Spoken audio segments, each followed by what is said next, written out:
Bienvenue dans un nouvel épisode les amis. Dans cet épisode on va parler des différents outils qu'on retrouve en salle de sport. Il y a énormément de questions qui reviennent autour de ces différents outils, à savoir quel est le meilleur outil à utiliser pour achever X ou Y. Et ce qui est marrant c'est que dans l'industrie du fitness, on a même vu des camps émerger, des gens qui n'utilisent qu'un outil et qui sont complètement contre les autres outils, qui disent que ces autres outils ne servent absolument à rien, que le corps n'a pas été créé pour utiliser X ou Y outils. C'est assez marrant et vous verrez que j'ai mon opinion sur le sujet que je vais élaborer en fin de podcast avec un petit message qui, je l'espère, vous permettra de faire plus de gains et de ne pas rester bloqué dans ces idées reçues qui ont été développées ces dernières années dans l'industrie du fitness. Donc, ce qu'on va faire, c'est qu'on va organiser le podcast de la manière suivante. Je vais parler de 5 outils en particulier qui sont les suivants. On va parler des machines classiques de musculation, on va parler des barres olympiques, on va parler des kettlebells, on va parler des haltères et finalement, on va parler des machines à câble. Et ce que je vais faire, c'est que je vais vous donner les différents avantages que je retrouve avec l'utilisation de ces outils et les inconvénients également qu'on peut retrouver en utilisant ces différents outils. Donc, commençons directement par les machines de musculation. Pourquoi j'ai voulu commencer par ça? Parce que c'est vraiment le truc qui crée qui est source de scandale à chaque fois dans l'industrie du fitness, principalement avec l'arrivée de ces entraînements fonctionnels. Depuis l'arrivée de l'entraînement fonctionnel, je mets ça entre guillemets, j'ai déjà fait plusieurs vidéos sur le sujet en expliquant ce qu'est l'entraînement fonctionnel, ce que ça veut dire vraiment, ce que ça ne veut pas dire. Au final, en très résumé ici, l'entraînement fonctionnel tel qu'on le décrit, ça ne veut absolument rien dire. Tout est un entraînement fonctionnel en fonction de ce qu'on cherche à développer. Alors, il y a eu cette diabolisation des machines de musculation avec cet entraînement fonctionnel qui disait que le corps n'a pas été créé pour être assis sur une machine. Ce n'est pas comme ça que le corps fonctionne. Par conséquent, les machines, ce n'est pas bien. Il faut jeter ça à la poubelle. Malheureusement, ce n'est pas comme ça que le corps fonctionne. Pourquoi? Parce que le corps ne s'adapte pas à une machine. Le corps ne s'adapte pas à un outil en soi. On utilise simplement ces outils pour créer une adaptation tissulaire. Et ce qu'on cherche à comprendre ici, ce que je cherche à faire comprendre ici plutôt, c'est que le corps reçoit un signal de force et c'est en recevant ce signal de force qu'il va créer l'adaptation. Par conséquent, peu importe l'outil qu'on va utiliser pour créer ce signal de force, on va pouvoir créer une adaptation. Et il faut simplement comprendre les spécificités de chaque outil pour pouvoir ainsi créer l'adaptation désirée. Mais pour je ne sais quelle raison, certains experts ont cru qu'en faisant des leg extensions sur une machine, on n'allait plus savoir utiliser nos genoux, on n'allait plus savoir utiliser nos quadriceps. C'est complètement faux. Et j'espère que ces fausses idées reçues vont disparaître. Donc, commençons par les avantages à utiliser une machine classique de musculation.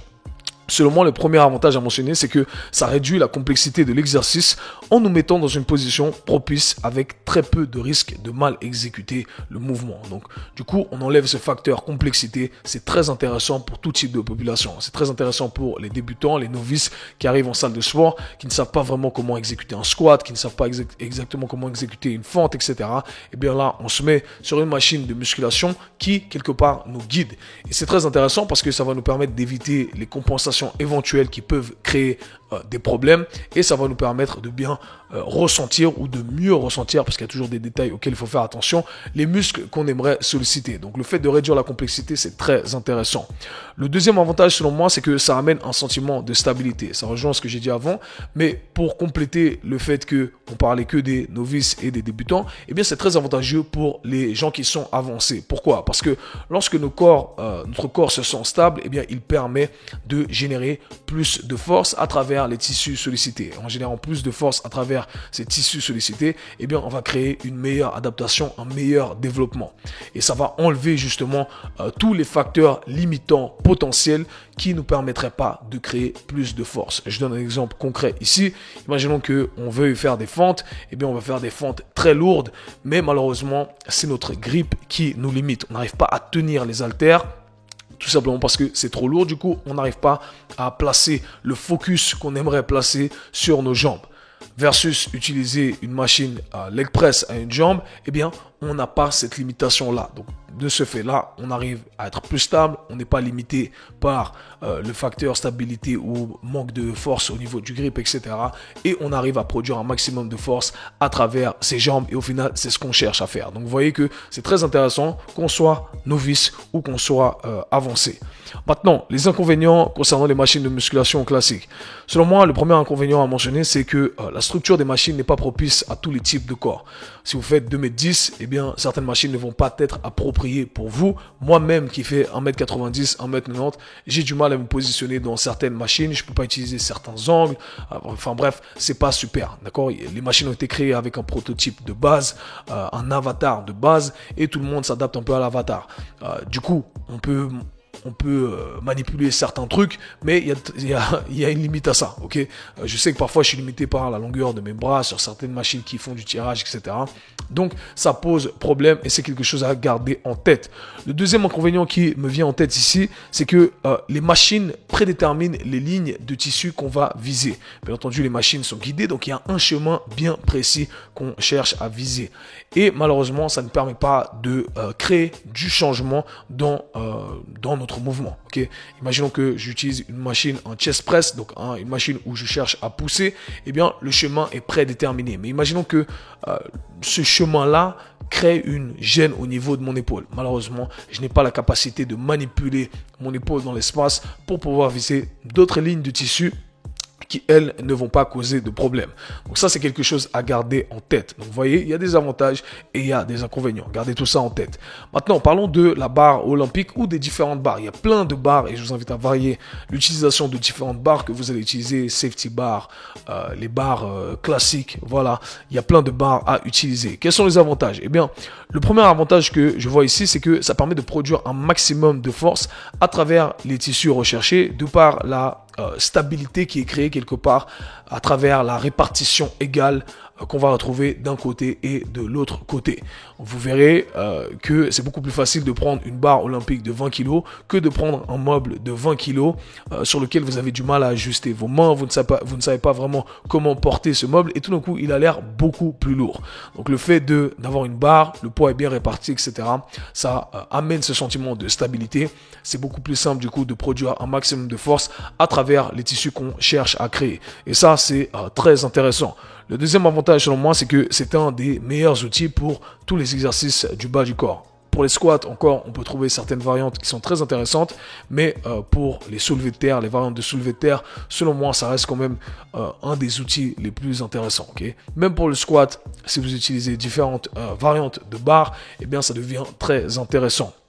Maintenant, quels sont les inconvénients à utiliser une barre olympique? Et surtout, se marier à la barre olympique, c'est vraiment un truc qui est commun dans l'industrie du fitness. Des gens qui ne veulent que utiliser la barre olympique. Et je pense que ça a pris vraiment une ampleur conséquente depuis l'arrivée du CrossFit aussi, parce que voilà, on utilise beaucoup les barres olympiques, on a ramené les levées olympiques à la mode, et tout d'un coup, tout le monde doit utiliser une barre olympique. Malheureusement, il faut faire attention à certaines choses. La première chose à garder en tête, eh bien, c'est que ça requiert un certain niveau de compétence qui est relativement élevé, et ça demande certains prérequis articulaires.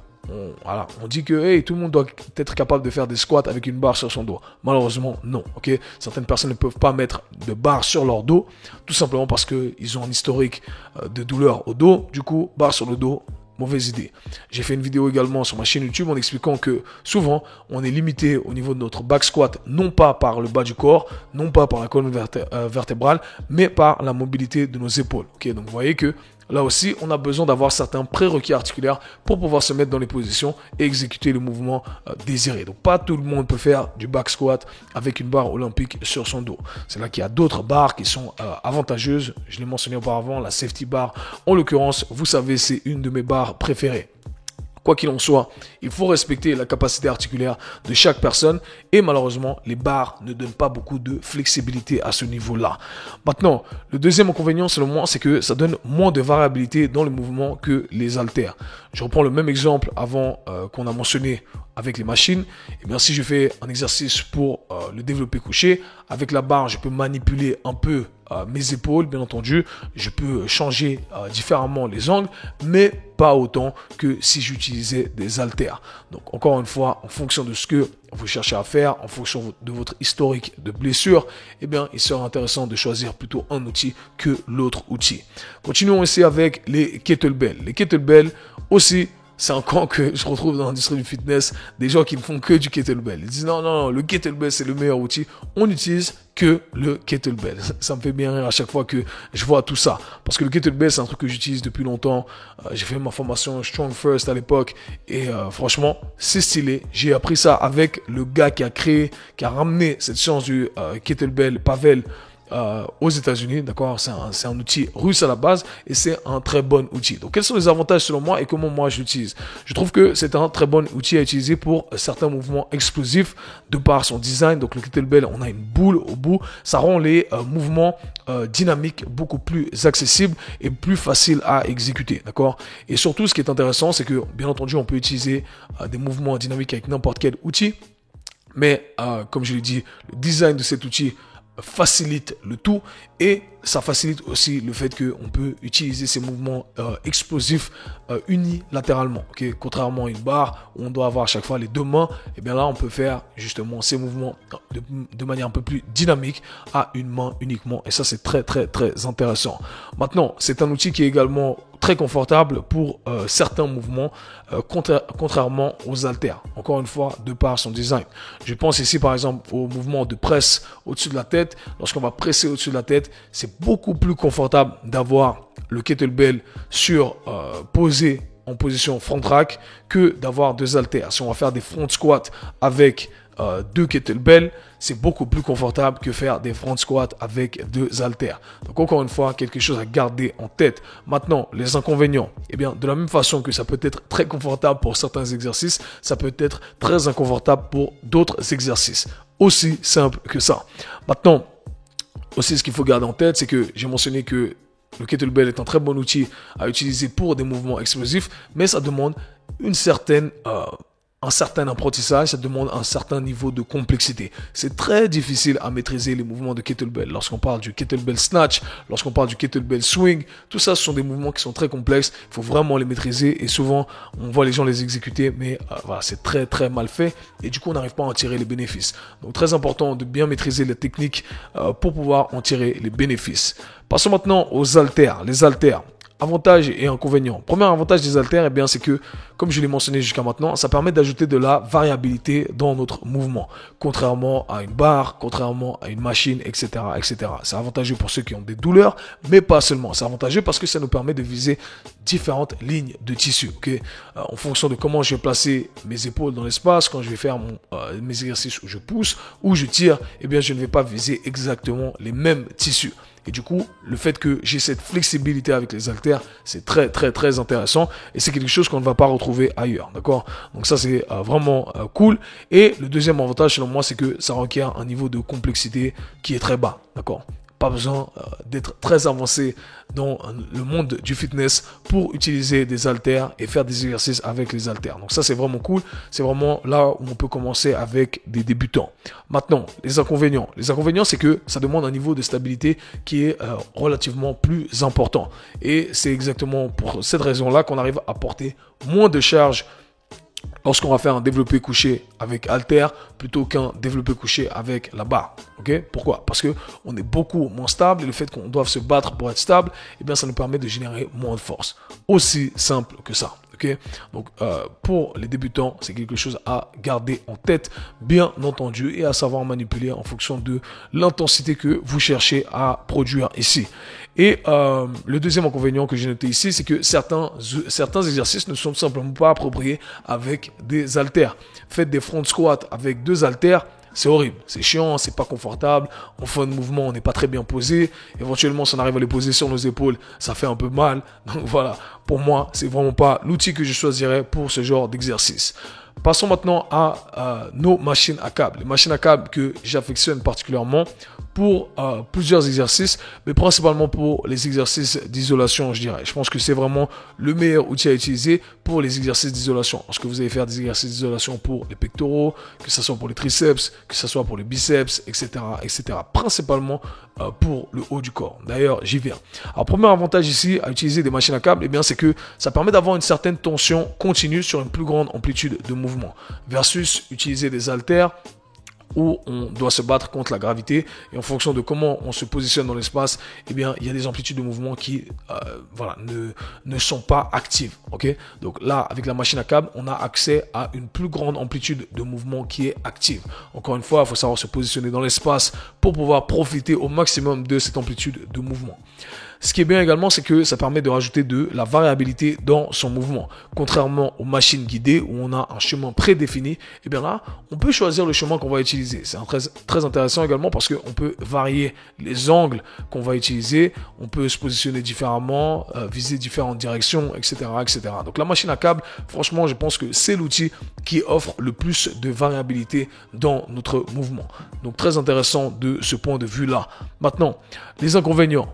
Il n'y en a pas beaucoup selon moi, ok? Il n'y en a pas beaucoup selon moi, mais celui que je mentionnerai, c'est que souvent quand on utilise des machines à câble, eh bien, on n'utilise pas des poids qui sont très élevés, ou du moins on n'a pas accès à beaucoup de charges. Du coup, pour ceux qui sont relativement avancés, eh bien, avec les machines à câble, on n'arrive pas à faire beaucoup d'exercices axés sur le bas du corps. Okay? En général, ça nous permet plutôt de solliciter le haut du corps. Et même pour le haut du corps, en fonction des machines que vous avez utilisées, etc., peut-être que c'est pas assez lourd. D'accord? Vous n'avez pas accès à assez de poids. Encore une fois, en fonction des machines.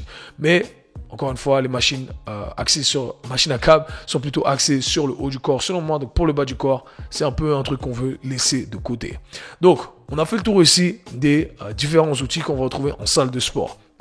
Quelle est la conclusion derrière tout ça? Eh bien, ma conclusion derrière tout ça, c'est qu'il ne faut pas se marier à un outil bien précis. Il ne faut pas se marier à une méthode bien précise. Il ne faut pas dire, hey, je vais utiliser que les machines, ou je vais utiliser que les kettlebells parce que c'est le meilleur outil. Je vais utiliser que les haltères parce que c'est le meilleur outil. Ça ne fonctionne pas comme ça. Il n'y a pas de meilleur outil. Il y a des avantages à utiliser certains outils et des inconvénients à utiliser ces mêmes outils. Donc, ce qu'on veut faire, c'est tout simplement utiliser tous ces outils et savoir qu'un outil peut complémenter un autre outil. Donc si j'ai un inconvénient à utiliser la barre, eh bien je vais complémenter cette chose-là avec mon kettlebell ou alors ma machine à câble, etc., etc. Et c'est simplement comme ça qu'il faut penser. Et je pense que, encore une fois, dans l'industrie du fitness et de la santé, on ne nous a pas appris à penser avec un esprit critique. Et c'est à chaque fois le but du K-Swiss Show. Personnellement, j'utilise absolument tous ces outils depuis toujours. Je ne suis marié à aucun dogme du fitness. Je suis marié à aucun outil. J'utilise le meilleur outil pour avoir des résultats. Et je pense que c'est comme ça qu'on devrait penser et ne pas être marié à une méthode quelconque. Donc voilà tous les amis, j'espère que cet épisode vous aura servi, que vous pourrez implémenter ces différents outils en fonction de tout ce qu'on a mentionné pour avoir un maximum de gains. Si c'est le cas et que vous visionnez tout ça sur YouTube, n'hésitez pas à lâcher un commentaire, une question sur toutes les autres plateformes. Vous pouvez lâcher un 5 étoiles, rejoignez ma liste email, le lien est dans la description de toutes les plateformes sur lesquelles vous allez écouter tout ça. Nous, on se parle ou voit très bientôt. Peace.